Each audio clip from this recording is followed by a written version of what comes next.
ഉപ്പുമാവ് ഉണ്ടാക്കാം. ഓട്സ് ഉപ്പുമാവ്. ആദ്യം നമുക്ക് ഓട്സ് നല്ലോണം വറക്കണം ഗൈസ്. പറഞ്ഞാൽ ശർക്കര വറക്കണം. ഒന്ന് കാണിച്ചു. ഉപ്പുമാവ് എങ്ങനെ ചെയ്യാമോ? ഓട്സ് വറക്കാം. നമുക്ക് ഹെൽപ്പിംഗ് പ്രതീക്ഷ ഹെൽപ്പ് ചെയ്യാനാണ്. ഇനി നമുക്ക് നെയ്യാണ് വേണ്ടത്. നെയ്യ് ഫ്രിഡ്ജിൽ വെച്ച് ഭയങ്കര ഹാർഡ് ആയതുകൊണ്ട് തന്നെ നമുക്ക് കുറച്ച് സാഹസികം വേണം.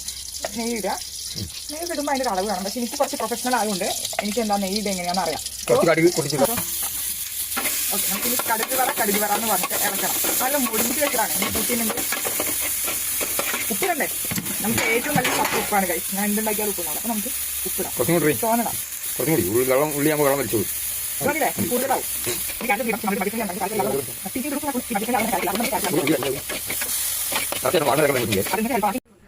ഗൈസ്, നമ്മൾ ഉള്ളി കുറച്ച് കരിഞ്ഞു പോയി. നമ്മുടെ ആവശ്യം കാരണം അതുകൊണ്ട് വെള്ളം ഒഴിക്കുന്ന വീഡിയോ എടുക്കാൻ പറ്റില്ല. പെട്ടെന്ന് ഫാസ്റ്റ് ആയിരുന്നു. ഇനി നമുക്ക് ഈ വെള്ളം ഒഴിച്ച് കഴിഞ്ഞിട്ടുണ്ട്. ഈ വെള്ളം എന്താക്കണം? ഇനി